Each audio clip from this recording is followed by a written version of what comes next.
Welcome back to the channel. In today's video, I'll be showcasing you guys the new Battle Pass units from Magi. It's the Update 6 Anime Vanguards unit. So I'll be showcasing you guys Aladdin and Dark Mage. Dark Mage is obtained at tier 25 of the Battle Pass and Aladdin is obtained at tier 50. So he costs 1,600 to place and there's 2 placements of him. The first skill does 3.19k. He has Z+ on all of his stats. But overall, the damage is not really what he's good for. He's more of like a support unit. He starts off with a passive on hit, slows for 30% of this unit's damage for 4 seconds, and bleed for 25% of the unit of damage for 6 seconds on all attacks.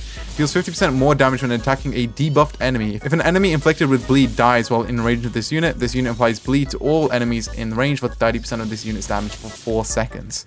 It's a local cooldown of 10 seconds. So honestly, right now, he just seems like he's a overall useful support, but when he gets upgraded even further, he starts having this like ice attack, which doesn't really freeze. It's just, I mean, obviously he can slow with his normal waste not passive, but it doesn't really seem to like freeze or anything like that. But when you upgrade him further, up to upgrade 8, he gets the new passive. No, waste not and want not. So it gains a rook meter anytime this unit inflicts an enemy with a debuff, gains a 1% in the meter. When this meter is full, it automatically activates and applies all enemies in range with burn and bleed for 100% of this unit's damage over 8 seconds. And then all enemies are implied with Deceased. Deceased causes an enemy to take 50% more damage from damage over time. So it just buffs like other units such as like Choi, bleed units, burn units, all of those will just get buffed up as well. His best trait is definitely not Monarch. I mean, no. He's a support / DPS, so a Monarch would probably be ideal on him. Although I just don't think it's worth rolling Monarch on the unit just to get a slight increase in damage. But overall, I think he's a really useful support unit.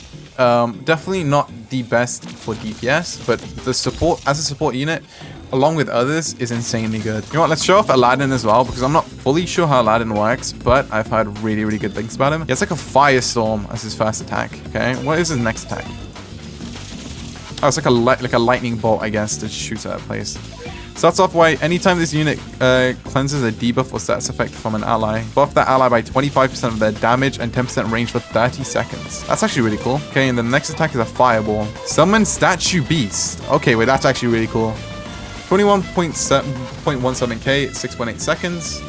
Both of these units have solar and ASC plus everything. Attacks now repulse, gaining a rook meter. Anytime an allied unit is debuffed or inflicted with a status effect, this meter builds at 5%. Once this meter is full, it will automatically activate, cleansing all allies in range of debuff and status effects. But I think it's the fact that his attacks all now repulse, and also the fact that if you use this during PvP, he's probably ideal then because of the energy drain meter.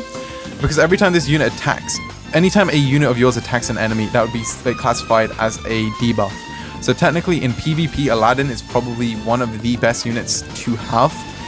But overall in story, it's not as good. Like during normal game modes, it's not as good. But definitely good for like certain debuffs, such as like energy absorption. Yeah. But yeah, overall, he's a really good unit. It's just only for certain scenarios. I think as a PvP unit, he's insanely good. Wait, let me head back to the lobby now and show you guys what the cosmetics look like for the shiny non-shiny. So, okay, let's go to Aladdin first. So the shiny Aladdin has his staff and like a little lightning electric effect around him. Can't really see anything else that's really different. There's like a black and yellow and like a normal yellow lightning. And then if we go over to the normal version, it's pretty much the exact same. But if we go over to Dark Mage and equip that cosmetic, the shiny has a sort of like a gray metal armband. Somebody in my stream like hopefully like pointed this out for me, but yeah, it's kind of like gray silverish here, but that's what that one looks like. And then when you equip the non-shiny version, it's actually golden. So it's just the exact same but golden. Overall, the cosmetics I'm really disappointed with. Anyway, I hope you guys found this video entertaining or helpful. If you did, please consider liking and subscribing. It helps out the channel a lot, and I'll see you in the next video.